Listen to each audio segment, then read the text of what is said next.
Contadores. Bueno, un contador es un circuito secuencial que pasa por una secuencia determinada de estados. A través de una entrada recibe pulsos, los que van generando una salida periódica. Esta entrada generalmente se trata de una señal de reloj.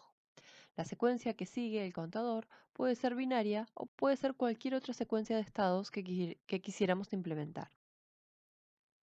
La cuenta que va generando depende del estado anterior del contador. Por lo tanto, es un circuito que requiere de memoria. Podemos ver en la diapositiva un ejemplo de un conteo en binario natural de 4 bits. Generalmente, todo circuito digital tiene algún contador en su diseño, ya que se utilizan para distintas aplicaciones. Por ejemplo, si queremos contar el número de ocurrencias de un evento o si queremos generar un tiempo, un retardo para el control de alguna operación de un sistema digital. Ahora vamos a ver algunos de los parámetros característicos de los contadores. El primero es la frecuencia máxima de conteo, esto es, la máxima frecuencia a la que el contador puede cambiar su señal de salida. Está limitada por distintos parámetros o características. Uno de ellos es el retardo que presentan los flip-flops que componen al contador. Otro es el retardo que presentan las compuertas que también componen al contador. Y las propias conexiones internas que posee el contador. Luego llamamos M al módulo del contador, que es la cantidad de estados distintos que puede presentar el contador. También tenemos el código de cuenta, donde los más utilizados son el binario natural y BCD, pero se puede generar cualquier otra secuencia de salida que uno quisiera implementar. Luego tenemos la capacidad de cuenta, que es igual al módulo del contador menos 1. Y tenemos el modo de operación o de cuenta, que puede ser en forma ascendente o descendente. Esto significa que la salida se vaya incrementando o que se vaya decrementando. Y finalmente, según el modo en el que se aplica la señal de entrada de reloj en cada uno de los contadores, podemos clasificar a los contadores en dos modos de operación. Uno es el asincrónico, en el que la señal de reloj es distinta en cada uno de los flip-flop que componen al contador.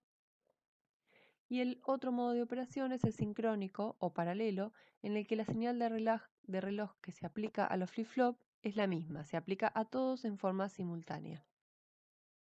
Vamos a ver primero el modo de operación asincrónico. Bueno, acá podemos ver tres ejemplos de contadores asincrónicos.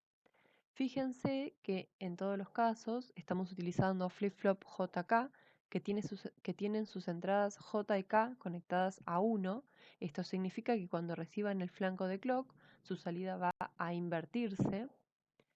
Fíjense que el primero de los flip-flop tiene su entrada de reloj conectada a una entrada externa llamada clock y la salida de este flip-flop Q alimenta a la entrada de reloj del flip-flop siguiente. Y así sucesivamente. La salida de cada flip-flop alimenta a la entrada de reloj del flip-flop que tiene adelante. Bueno, en el primer caso tenemos 3 flip-flop, por lo tanto, el módulo máximo al que puede contar este flip-flop, o sea, la cantidad de estados distintos que puede generar este contador, es 2 elevado a la cantidad de flip-flop, en este caso 2 al cubo. Por lo tanto, este circuito puede generar 8 estados distintos. En el segundo caso tenemos 4 flip-flop, por lo tanto se pueden generar un máximo de 16 estados distintos. Y en el último caso tenemos 5 flip-flop conectados también en cascada. Y en este caso tenemos 32 estados distintos, son la máxima cantidad de estados que puede generar el circuito. Fíjense entonces que la característica principal del contador asincrónico es que la entrada de cada uno de los flip-flop, la entrada de reloj de cada uno de los flip-flop, está conectada a la salida del flip-flop anterior. Vamos a ver el modo de operación de uno de estos ejemplos. Tomamos el más sencillo, que es el de 3 flip-flop. Y suponemos que inicialmente se encuentra en el estado 000. Por lo tanto, las tres salidas se encuentran en 0 y la cuenta total es 0, por supuesto.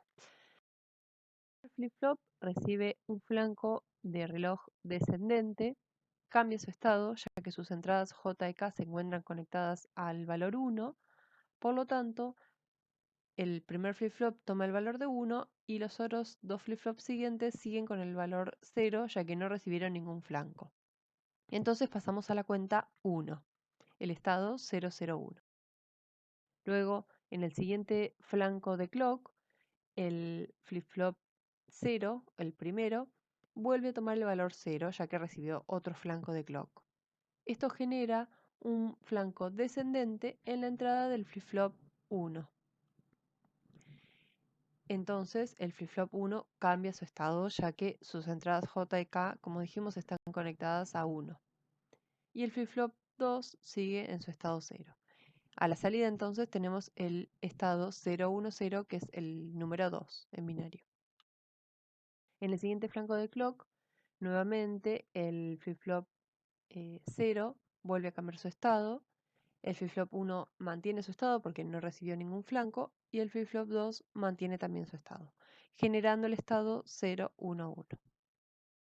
Si se siguen generando todos los estados posibles, con cada flanco de clock descendente, podemos ver que este circuito llega hasta la cuenta 111, o sea el valor 7, y vuelve a iniciar el conteo desde 0. Entonces, los estados son los que se muestran en la diapositiva como los círculos del diagrama de estados y son los valores diferentes que van tomando los flip-flops. En este caso, vemos que el circuito es capaz de generar todos los estados posibles. Entonces, genera 8 estados que son la máxima cantidad de estados posibles. Y la cuenta, en este caso, como vimos, va a ser entre el valor 0 y el valor 7, o sea, m, el módulo, que era 8, menos 1. Como vimos al principio de las diapositivas, una limitante en la frecuencia de máxima de clock que se le puede ingresar al contador, esto nos va a generar la frecuencia de salida del contador o frecuencia de conteo, es el retardo de propagación que presenta el circuito. Entonces, vamos a analizarlo con un ejemplo. Supongamos que tenemos un contador con 3 flip-flops, que es el que vimos recién, y supongamos que el tiempo de propagación de cada uno de los flip-flop, esto es, el tiempo que tarda el flip-flop desde que recibe el flanco de clock hasta que cambie su salida Q, es de 50 nanosegundos, y lo llamamos TFF. Y suponemos que en este circuito recibe una señal de clock que tiene un periodo de 1000 nanosegundos. Cuando el flip-flop 0 recibe el flanco descendente de la señal de clock, su salida debe cambiar de 0 a 1. Entonces, desde que recibe el flanco, transcurren los 50 nanosegundos, que es el tiempo desde que recibe el flanco hasta que es capaz de cambiar su salida Q, y luego de estos 50 nanosegundos pasa a tomar el valor 1. Cuando recibe el segundo flanco de clock, vuelve a cambiar el estado del flip-flop 0, entonces vuelve a tomar el valor 0.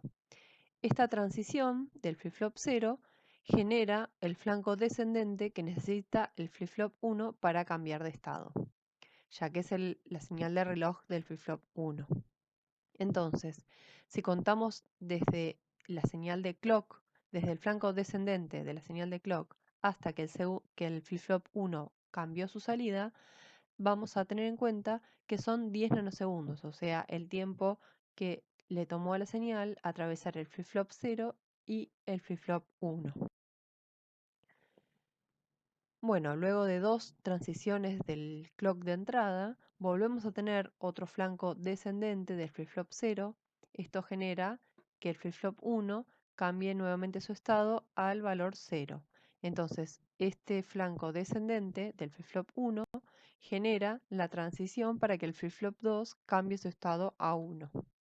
Entonces, si contamos desde el flanco de clock, vemos que les llevó 3 retardos, o sea, la señal tuvo que atravesar los 3 flip-flop para que la señal de salida Q2 cambie su valor de 0 a 1. Por lo tanto, desde el flanco del clock se cuentan 150 nanosegundos, o sea, 3 veces 50 nanosegundos, para que la señal de salida Q2 cambie su estado.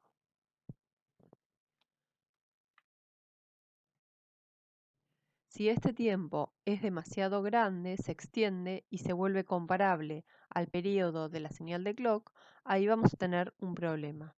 Por lo tanto, la frecuencia máxima que puede tener la señal de clock de entrada va a estar limitada por la cantidad de flip-flop que tenga nuestro contador y por el tiempo, el retardo TFF que tengan estos contadores, que lo suponemos que son todos iguales. En este caso, entonces, la frecuencia máxima que podía tener nuestro señal de entrada de reloj es 1 sobre n por TFF, o el periodo, lo que es lo mismo, el periodo mínimo que necesitamos que tenga la señal de clock que está ingresando va a ser igual a la cantidad de flip-flop por el retardo que tienen los flip-flop.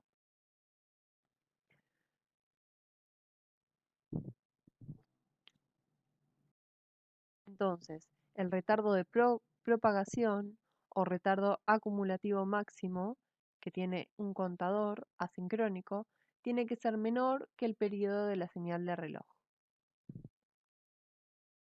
En este caso, si hacemos las cuentas, vamos a encontrar que el periodo mínimo, según los 3 flip-flop y los 50 nanosegundos que tienen de retardo cada uno de los flip-flop, es de 150 nanosegundos. Y como nos planteaba el ejercicio o el ejemplo, el periodo de la señal de clock que estaba recibiendo era de 1000 nanosegundos. Por lo tanto, en este caso no vamos a tener ningún tipo de problema, porque fíjense que es bastante menor el periodo mínimo con respecto al periodo de la señal de clock. Podemos ver cómo los estados del flip-flop fueron generando el conteo de salida. 0, 1, 2, 3, 4, bueno, y así sucesivamente. Sin embargo, debido a estos retardos de propagación, fíjense que nos van a aparecer algunos estados transitorios que no son correctos, son espurios, dentro del conteo. Fíjense que cuando analizamos el diagrama de estados, podemos ver que, por ejemplo, cuando se pasa del estado 0 al estado 1, tenemos un pequeño transitorio de 0. En ese caso no habría problema porque se mantiene el estado anterior. Pero cuando, por ejemplo, pasamos del estado 1 al estado 2, tenemos de vuelta un pequeño transitorio de 0. Lo mismo cuando pasamos del estado 3 al estado 4, tenemos un pequeño transitorio también del estado 2, bueno, y así sucesivamente. Estos estados son espurios y no deberían aparecer.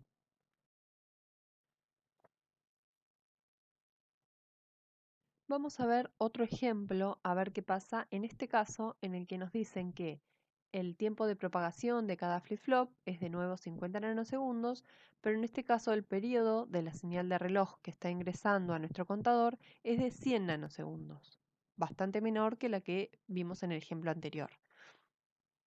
Ya podemos en realidad hacer la cuenta y vemos que la frecuencia máxima permitida era 1 sobre la cantidad de flip-flop por el tiempo de propagación. Eso nos daba un periodo mínimo de 150 nanosegundos. Y nosotros tenemos que el periodo de entrada del clock es de 100 nanosegundos, entonces no estaríamos cumpliendo. Entonces, si vemos el diagrama temporal, podemos ver que desde el flanco de clock, del primer flanco descendente del reloj, el flip-flop 0 transiciona luego de 50 nanosegundos al estado 1. Luego, en el próximo flanco de clock, tenemos que vuelve al estado 0. Eso genera una transición en el flip-flop 1 de 0 a 1 nuevamente. Y como tenemos también el tiempo de retardo del flip-flop 1, vemos que desde el flanco hasta que cambió la salida del flip-flop 1 tenemos los 50 nanosegundos. Y así se van acumulando los retardos. Entonces, podemos ver cómo se va generando la salida del contador, el estado 0, el estado 1, y luego, antes de que aparezca el estado 2, volvemos a tener un estado 0, luego tenemos el estado 3, y fíjense que directamente desaparece el estado 4, ya que por los retardos de propagación no es posible que aparezca a la salida el valor 4. Por lo tanto, no es posible utilizar este contador con una frecuencia de clock tan elevada.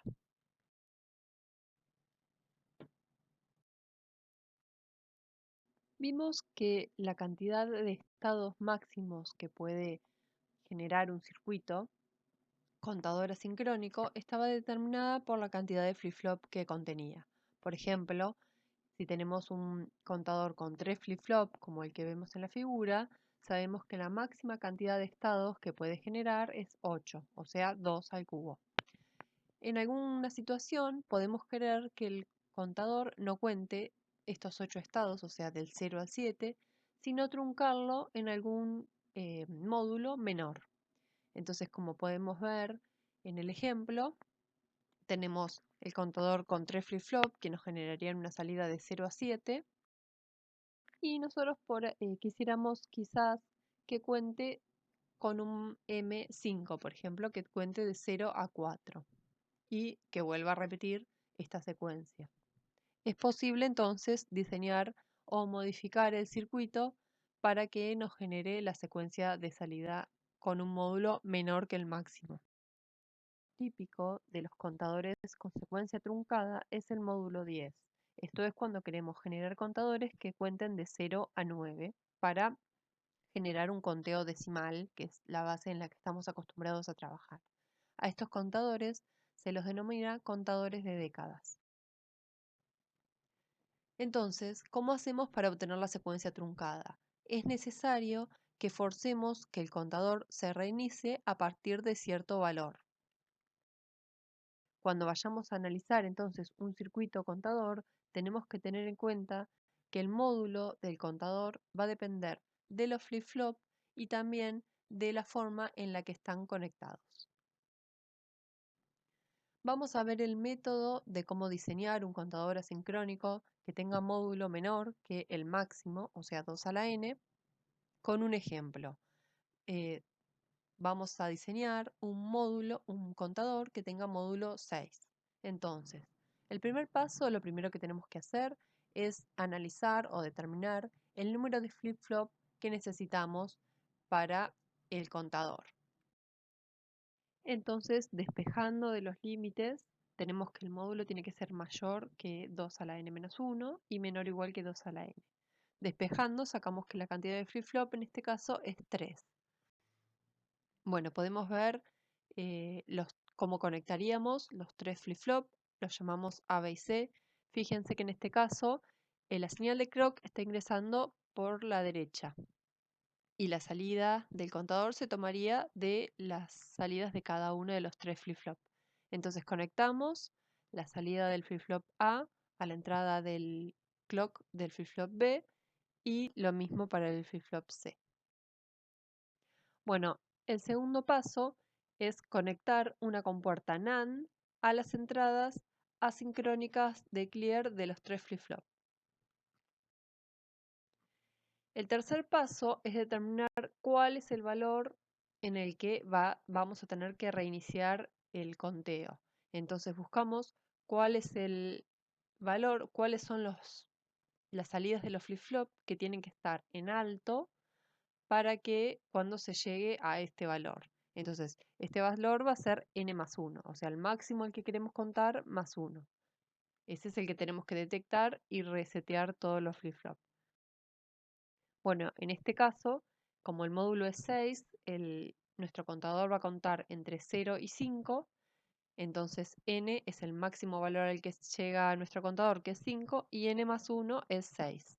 Entonces, nos fijamos, el número 6 es 1, 1, 0, por lo tanto los flip-flop C y B van a estar en 1 al momento que tenemos que realizar el reinicio del conteo.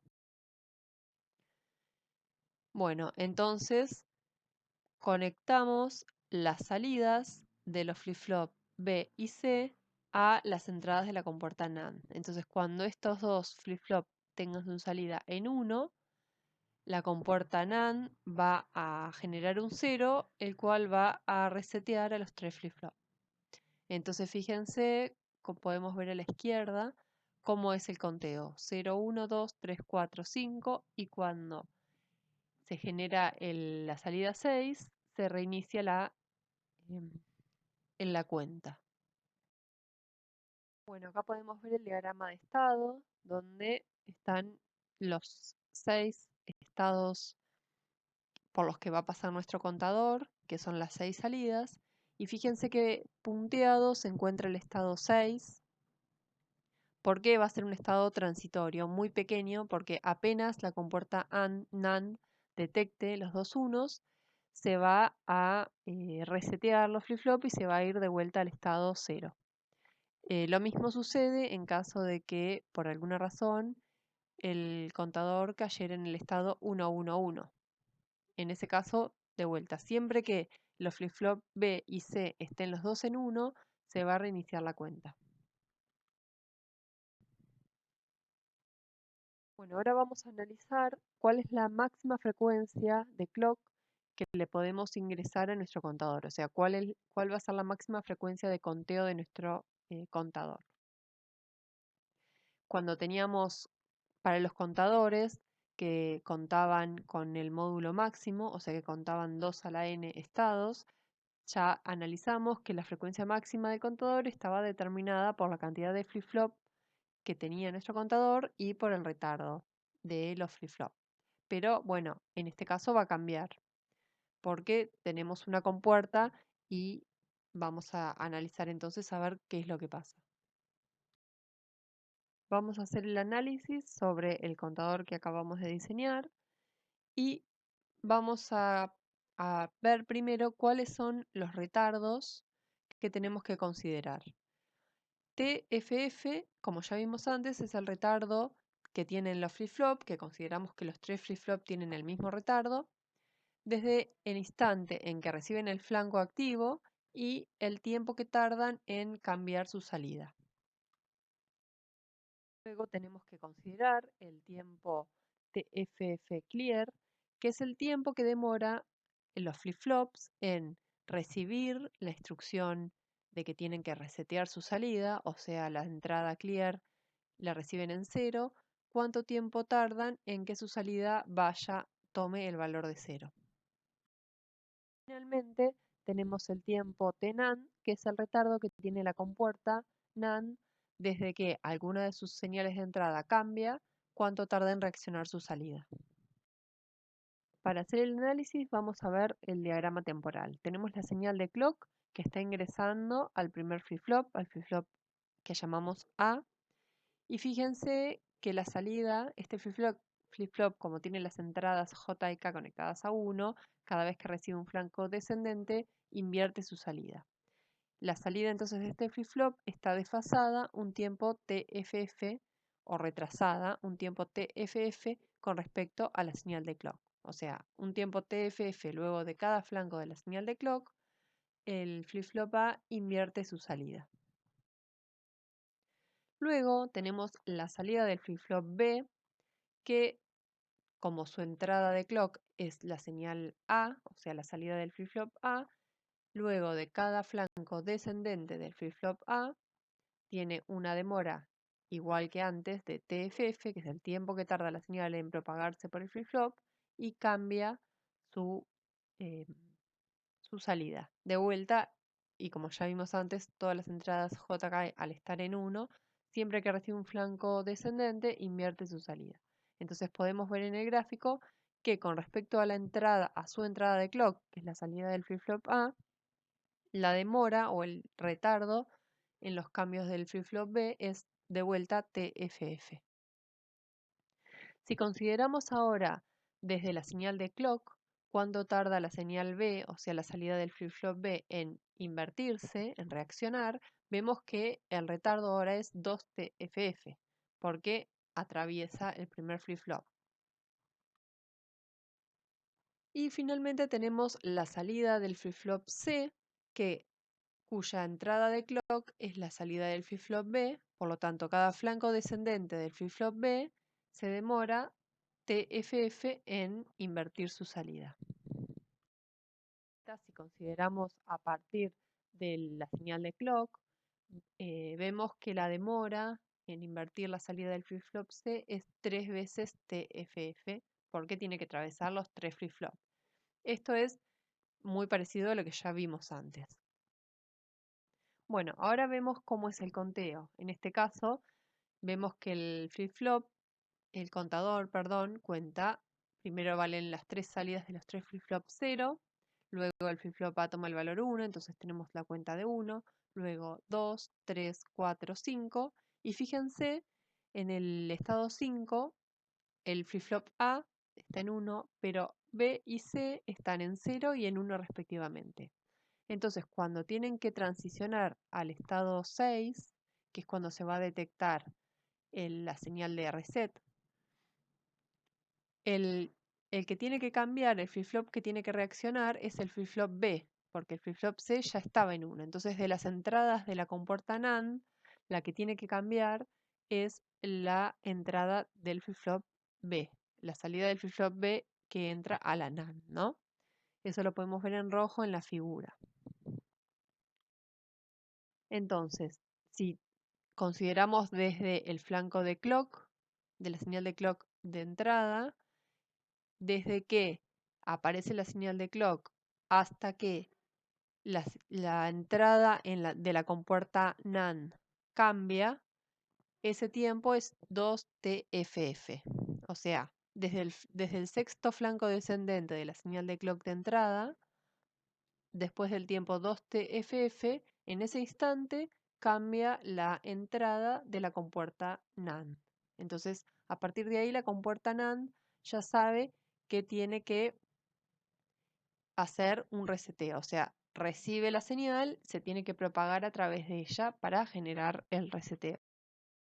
Entonces, a partir de ese tiempo, se le suma el tiempo de retardo de la compuerta NAND, que es TNAND. Una vez que la compuerta NAND genera el 0 a la salida, los 3 flip-flop reciben la instrucción de resetearse, entonces ahí se le suma el tiempo TFF clear, que es el tiempo que tardan los 3 flip-flop en resetear su salida y llevarla a 0. Esto lo que nos está haciendo es nos está limitando la mínima separación que tiene que haber entre dos flancos descendentes de nuestra señal de clock, porque esta separación entre los dos flancos descendentes le tienen que dar tiempo al circuito a que de que cambie la señal de salida del flip-flop B en este caso, desde el flanco descendente, desde el sexto flanco descendente, contamos, ¿no? Entonces, desde ese flanco descendente, 2TFF es el tiempo que tarda en invertir su salida al flip-flop B. Luego, la compuerta NAND tarda un retardo TNAND en propagar los dos unos que está recibiendo y generar el reset a los 3 flip-flop. Y ahora tenemos el tiempo que tardan los 3 flip-flop en resetearse, que es de vuelta TFF clear. Y una vez que los 3 flip-flop ponen un 0 a su salida, la compuerta NAND vuelve a recibir dos ceros y deja de resetear después de un tiempo TNAND. Y a partir de ese momento es cuando se puede recibir el siguiente flanco de clock para seguir con el conteo ahora desde el valor 0. Entonces, esa separación mínima entre dos flancos del clock de entrada nos está limitando la frecuencia máxima del clock, o sea, la frecuencia máxima de conteo. Entonces, la expresión es la que podemos ver en la diapositiva en rosa, que va a ser 1 sobre la suma de estos tiempos que analizamos recién. Otra de las aplicaciones que tienen los contadores es su utilización como divisores de frecuencia. Podemos ver en la diapositiva, en el caso del contador que estamos analizando, según por qué salida estemos tomando la señal, vamos a obtener la señal de entrada, que es la frecuencia, la señal de clock, dividida, si salimos por la salida 0, dividida por 2, Si salimos por la salida 1, la estaríamos dividiendo por 4, y si salimos por la salida 2, la estaríamos dividiendo por 8. Bueno, acá tenemos una hoja de datos de un contador comercial que es el 7490, que ahora lo vamos a analizar. A este contador se lo puede utilizar como un contador asincrónico de décadas o como un divisor de frecuencia por 2 y por 5. Fíjense, tenemos acá el esquema que nos da el fabricante de cómo es el contador internamente. Es un diagrama lógico y consta de 4 flip-flop, que son flip-flop JK.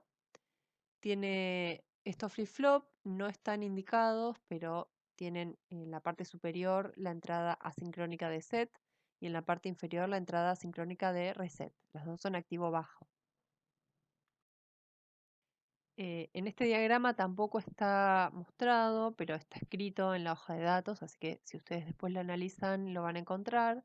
Las entradas que no están dibujadas explícitamente suponen que están conectadas a un 1. Entonces las entradas J y K, por ejemplo, del primero y del tercer flip-flop, están los dos conectados a 1, y las entradas set del segundo y tercer flip-flop también están conectadas a 1. Bueno, tiene dos entradas para realizar el reseteo de este contador, las entradas R9 y R0, que según la hoja de datos tenemos una tablita, que es la que podemos ver en la diapositiva, nos indica cómo es el reseteo que realiza utilizando estas entradas. Entonces, fíjense lo que está resaltado en la tablita. Cuando queremos resetear y que todos los flip-flop tomen el valor de 0, ¿qué condición se tiene que dar? Las entradas R0, 1 y R02 tienen que estar las dos en 1, y al menos una de las entradas R9, está la R91 y R92, al menos una tiene que estar en estado bajo. Entonces, ¿esto qué sucede? Fíjense que las dos entradas R0, 1 y 2, al estar las dos en 1, generan que la NAND a la que están conectadas tenga un 0 a su salida. Ese 0, fíjense que directamente resetea el flip-flop A lo resetea porque está entrando por la entrada asincrónica de clear, le está generando un 0, y el flip-flop D también lo resetea. Y a los otros dos flip-flop, al B y al C, está accediendo a través de una compuerta OR con sus entradas negadas. Entonces, si recuerdan, esta compuerta NOR en realidad necesita que al menos una de sus entradas está en 1 para generar un 0 a su salida. Entonces, como la otra condición era que las entradas R9, 1 y 2 esté al menos una de ellas en 0, para que la compuerta NAND a la que están conectadas presente un 1 a la salida, y ese 1 va a generar el reseteo que necesitamos para el flip-flop B y el flip-flop C. También esas entradas generan que el flip-flop A y el flip-flop D tengan un 1 en las entradas de set, asincrónica set, para que se active solo una de las entradas asincrónicas. Bueno, este contador también permite un reseteo que genera, en vez de generar ceros a la salida, 4 ceros, genera el número 9. Esto es porque es utilizado como un contador de décadas. Entonces, en algunas situaciones, cuando lo estamos usando como un contador de décadas, vamos a querer que se resetee al valor 9. Para que se dé esta situación, si miramos en la tabla de funcionamiento, vemos que las entradas R9, la 1 y la 2, tienen que estar las dos en 1. Y no importa las entradas R0, pueden tener cualquier valor. Entonces, ¿qué sucede cuando las entradas R9 están las dos en 1? La salida de la compuerta NAND a la que están conectadas se pone en 0. Eso hace que el primer flip-flop y el último, el A y el D, sus entradas set asincrónicas, reciban un 0, por lo tanto setean a estos dos flip-flop, y por el otro lado, los flip-flop B y C reciben a través de la compuerta NOR un 0 en una de sus entradas. Este 0 lo que hacía era generar un 1 a un 0 a la salida, según la tablita que vimos antes.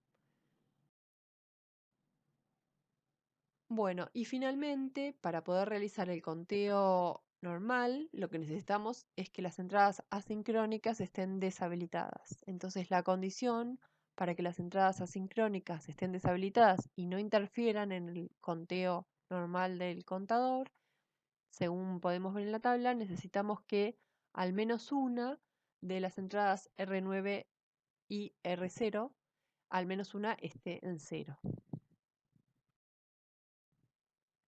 Bueno, vamos a analizar un poco cómo es la estructura de este contador. Fíjense que tenemos el flip-flop A, cuya entrada de clock está conectada a una entrada externa, llamada A en este caso.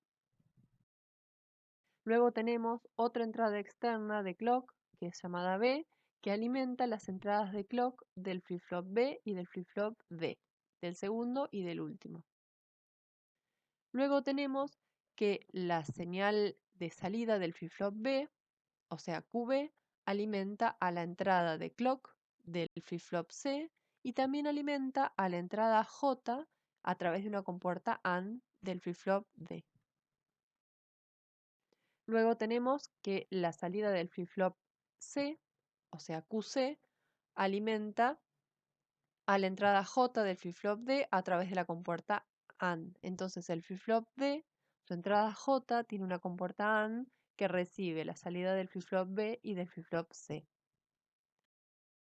Y finalmente tenemos que la entrada K del flip-flop D está alimentada por su propia salida. Luego vemos también que la salida negada del flip-flop D alimenta la entrada J del flip-flop B. Bueno, según estas conexiones, entonces podemos determinar qué valores van a tomar las entradas J y K de cada uno de los flip-flop y con qué flanco van a reaccionar. Entonces, fíjense, en el caso del flip-flop A, que es el primero, va a cambiar su salida siempre que reciba un flanco descendente de la entrada externa A, ya que sus entradas J y K están conectadas fijas a un nivel alto. El flip-flop B va a reaccionar a los flancos descendentes de la entrada externa B y sus entradas J y K, K está fija a 1 y J va a depender del estado que tenga el flip-flop D, porque J es igual a la salida de QD negada. El flip-flop C va a reaccionar al flanco descendente del flip-flop B y su salida siempre que reciba un flanco descendente de este flip-flop siempre va a cambiar.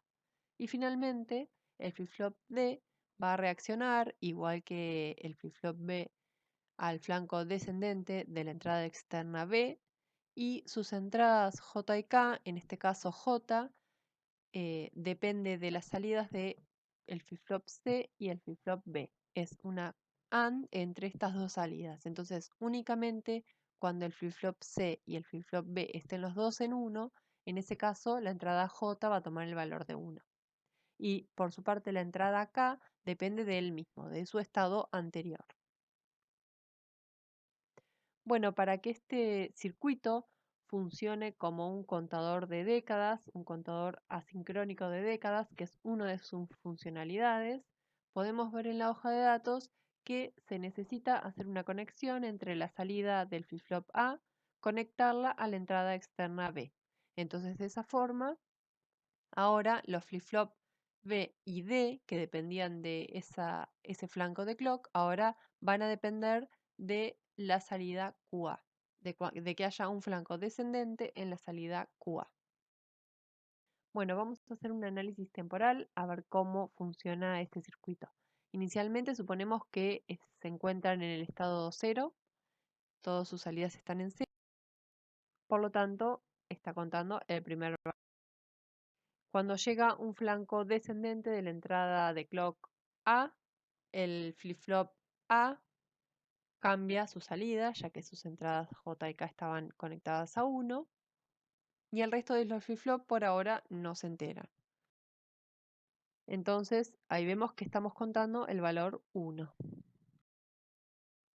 Luego, cuando llega el segundo flanco de clock, el flip-flop A vuelve a cambiar su estado, vuelve a tomar el valor 0, y esa transición de 1 a 0 de QA genera el flanco descendente para los flip-flop QB y QD, porque dijimos que ahora QB y QD dependen de la salida QA.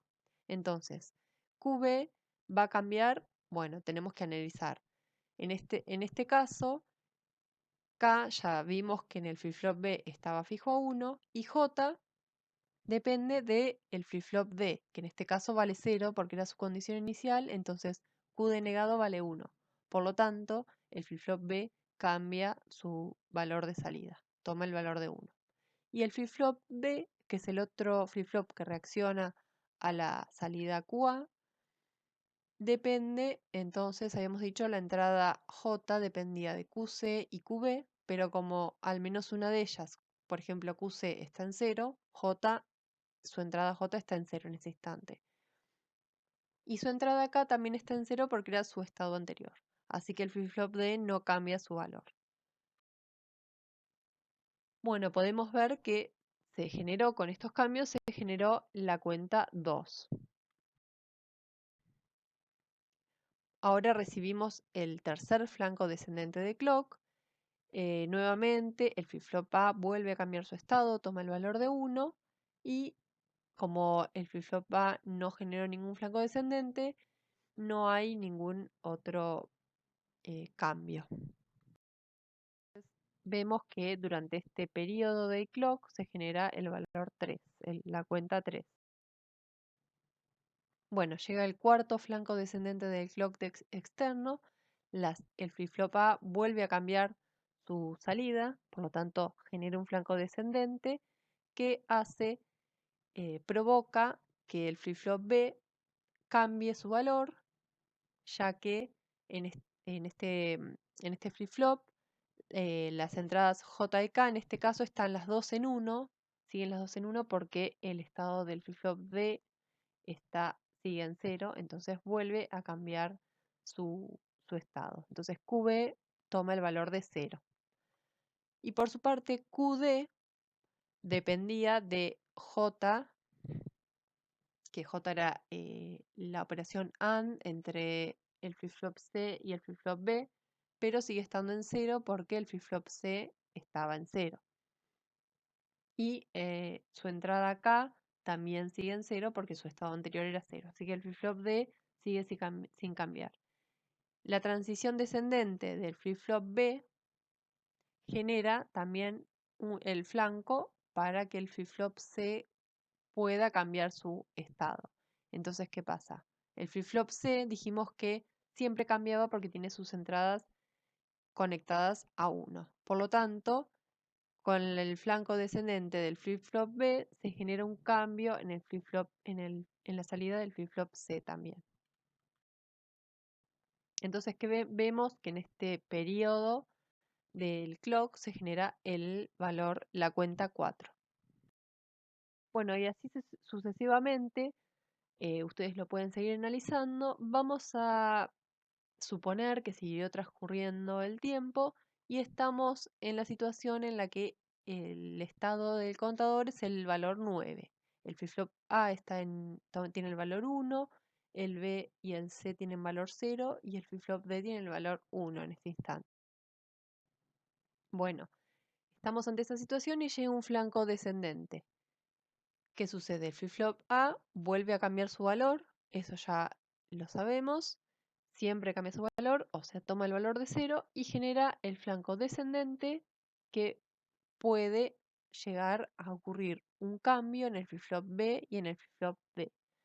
En el caso del flip-flop B, vemos que la señal J se encuentra en 0, ya que el flip-flop D estaba en 1, y como J es la salida del flip-flop D negada, entonces J toma el valor 0 en ese caso. Por lo tanto, el flip-flop B tiene sus entradas K en 1 fijo y J en 0. Por lo tanto, sigue en 0, no cambia su valor. Y el otro flip-flop que puede cambiar, porque también es sensible al flanco descendente de la salida del flip-flop A, es el flip-flop D. Entonces, en el caso del flip-flop D, vemos que J es la operación AND entre C y B. En este caso, los dos flip-flop tienen sus salidas en 0, por lo tanto J está en 0. y K tiene su salida en 1 porque K en este caso es igual a la salida del flip-flop D, el mismo que estaba en 1 porque estaba representando el 9. Por lo tanto, se resetea el flip-flop D y toma el valor de 0. Bueno, vemos que después del 9 se genera como nosotros queremos, porque estamos implementando un contador de décadas, se vuelve a reiniciar el conteo. Bueno, este contador vimos que también puede usarse como un divisor por 2. En este caso, si se fijan en la hoja de datos, lo que nos indica es que para utilizarlo con esta funcionalidad, la entrada de clock tiene que ingresar por la entrada A, la entrada B queda sin conectar y la salida se toma desde la señal, desde el flip-flop A. O sea, atraviesa un flip-flop. Para que funcione como un divisor por 5, la entrada de la señal tiene que realizarse por la entrada externa B, la señal A, la entrada A queda sin conectar y la salida se toma desde la salida QD, o sea, el flip-flop D. Entonces les dejo para que ustedes analicen cómo es esta funcionalidad. La de divisor por 2 es muy sencilla, pero quizás merece que lo analicen un poco cómo funciona como un divisor por 5. Bueno, y el otro tipo de contadores que teníamos son los contadores sincrónicos. En este caso, la particularidad principal que tienen estos contadores es que la señal de clock llega a todos los flip-flops del contador en forma paralela. Entonces, fíjense al final de la diapositiva que hay un ejemplo de un contador sincrónico. Fíjense que las entradas de clock de todos los flip-flops reciben la misma señal de clock. Entonces, en ese caso, ¿cómo hacen para generar una secuencia de conteo? Bueno, fíjense que el flip-flop menos significativo, tengan cuidado que la señal esté ingresando por la derecha también. El flip-flop menos significativo entonces tiene, fíjense, sus entradas J y K conectadas a 1 para que cada flanco de reloj que reciben cambie su valor. Pero a partir de ahí, los siguientes flip-flop ya reciben sus entradas J y K una combinación de las salidas de los flip-flop anteriores a través de compuertas. Entonces, en un contador sincrónico se requieren más circuitería, más compuertas que un contador asincrónico. Bueno, vamos a analizar cómo es el comportamiento de este flip-flop. Podemos ver a la izquierda la secuencia de conteo del flip-flop, que es simplemente cada una de las salidas de los flip-flops A, B, C y D. Entonces, bueno, tenemos en cuenta que cada una de las filas de esta tabla es un flanco de clock que van recibiendo. Entonces, analizando la salida del flip-flop A, podemos ver que cada flanco de clock que va recibiendo, o sea, cada fila de esta tabla, el flip-flop A cambia su salida. Entonces, esto que nos dice que el flip-flop A tiene sus entradas J y K conectadas a 1, a un nivel alto, para que cada vez que reciba un flanco de clock, cambie e invierta su valor de salida. Por parte del flip-flop B, fíjense que cuando cambia B su salida, B va recibiendo los mismos flancos de clock que A, pero va invirtiendo su salida siempre que reciba un flanco de clock y que A esté en 1. Por ejemplo, en la segunda fila tenemos que B vale 0 y A vale 1. Recibe un flanco de clock y ahí B invierte su valor y genera un 1 a la salida. Esto fíjense que se repite en todos los cambios de B. Cada vez que B recibe un flanco de clock y A se encontraba en 1, B invierte su salida. Entonces, por eso es que la entrada J y K de B, fíjense que está conectada a la salida de A. La salida del flip-flop C, por su parte, fíjense que cada vez que se invierte la salida del flip-flop C, las entradas B y A, las dos, estaban en 1. Entonces fíjense, por ejemplo, en la fila 3, C venía con el valor 0, recibe un flanco y como B y A están los dos en 1, invierte su salida. y pasa a la fila 4 con un valor de 1 ahora. Lo mismo en la fila 7. C venía con un valor de 1, recibe un flanco de clock y como veía en ese instante están las dos en 1 también, C toma el valor de 0. Por lo tanto, fíjense en el circuito que las entradas J y K del flip-flop C están conectadas a través de una compuerta AND con las salidas del flip-flop B y del flip-flop A. Lo mismo se da para el flip-flop D. Cada vez que D tiene un cambio, es cuando los flip-flops anteriores a él o menos significativos, o sea, A, B y C, estaban los tres en 1. Entonces, siempre que el flip-flop C recibe un flanco descendente y se dé esa condición, tiene que cambiar su valor de salida. Por lo tanto, las entradas J y K del flip-flop D están conectadas a través de una compuerta AND a las salidas de los tres flip-flops menos significativos. Bueno, y esto se puede extender hasta la cantidad de bits que uno quiera para hacer un conteo más largo. Entonces, el flip-flop menos significativo, vemos que tiene que tener sus entradas J y K conectadas a 1, y los siguientes tienen que tener sus entradas J y K conectadas a compuertas AND, que están alimentadas por las salidas de todos los flip-flop menos significativos. Bueno, en cuanto al retardo de propagación, que nos interesa el retardo de propagación porque nos va a limitar la frecuencia máxima de operación de este contador, en este caso no se acumulan los retardos porque como los flip-flop reciben todos la misma señal de clock, no hay acumulación del tiempo de propagación. Entonces, el tiempo de retardo va a ser el retardo de un solo flip-flop más la compuerta o las compuertas que tengan mayor retardo. Entonces, el tiempo total lo vamos a determinar como el retardo de un flip-flop más el retardo de la compuerta AND o si hay que poner más de una compuerta AND, bueno, el retardo que tengan la lógica combinacional. Entonces, estos flip-flop, estos contadores pueden trabajar a frecuencias más altas que los contadores asincrónicos, pero requieren más circuitería.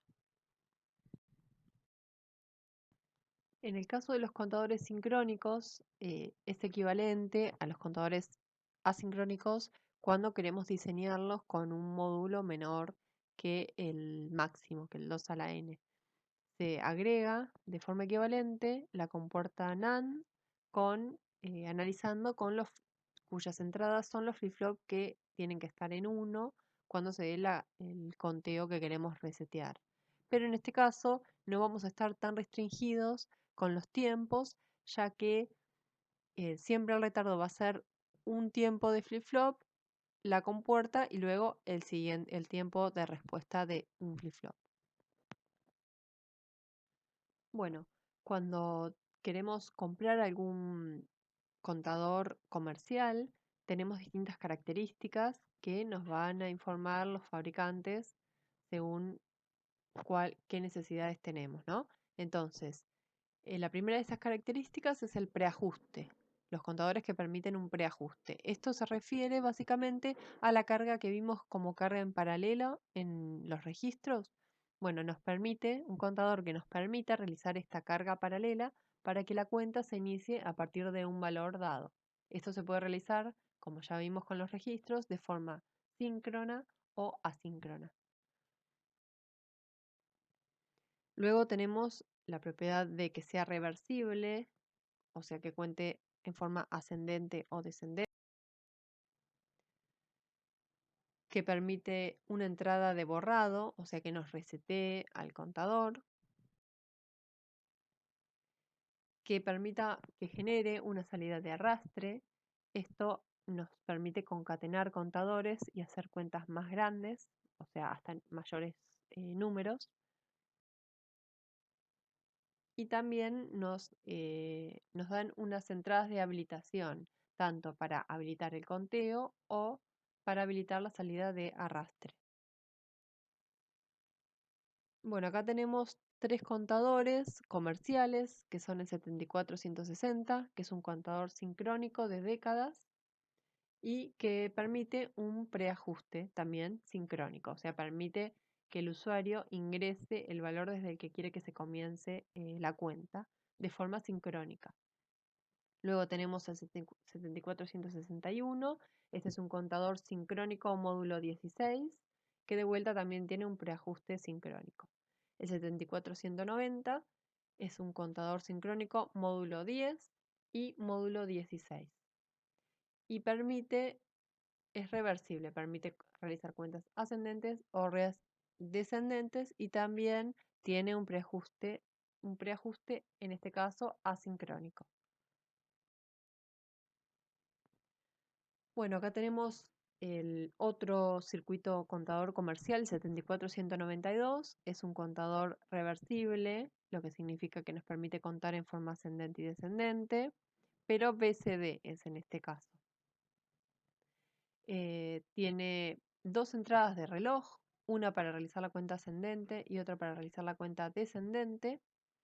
Es sensible al flanco ascendente del clock.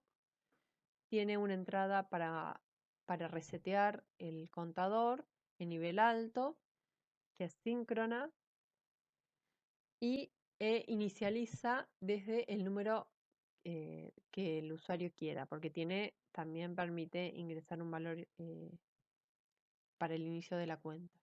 Y luego tiene disponibles las salidas de arrastre y de borrow que permiten concatenar con otros contadores para hacer cuentas más, para contar hasta módulos mayores. Entonces, cuando estamos haciendo una cuenta ascendente, usamos la salida de arrastre, y si estamos haciendo cuentas descendente, usamos la salida de borrow.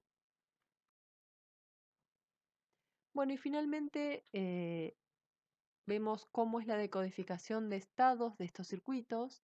Con la decodificación de estados nos referimos a una señal que esté normalmente en un estado, por ejemplo en el estado 0, y cuando el contador tome algún cierto valor, por ejemplo el valor 5, queremos que esa señal tome el valor 1 y luego vuelva a 0. Entonces que nos indique cuándo ocurre ese valor que nosotros nos interesa. A eso se lo llama decodificación de estados. Entonces fíjense, es muy sencilla la decodificación de estados, simplemente son compuertas AND que toman ciertas salidas. Entonces cuando se dan esas condiciones, la señal, por ejemplo, el decodificador del valor 0 va a tomar el valor 1 solamente cuando las salidas A, B y C estén las tres en 0. Entonces la compuerta AND, fíjense que es muy sencillo, sus entradas están conectadas a A negado, B negado y C negado. Solamente cuando las tres valgan 0, el pulsito toma el valor de 1. Y así con el resto de las salidas.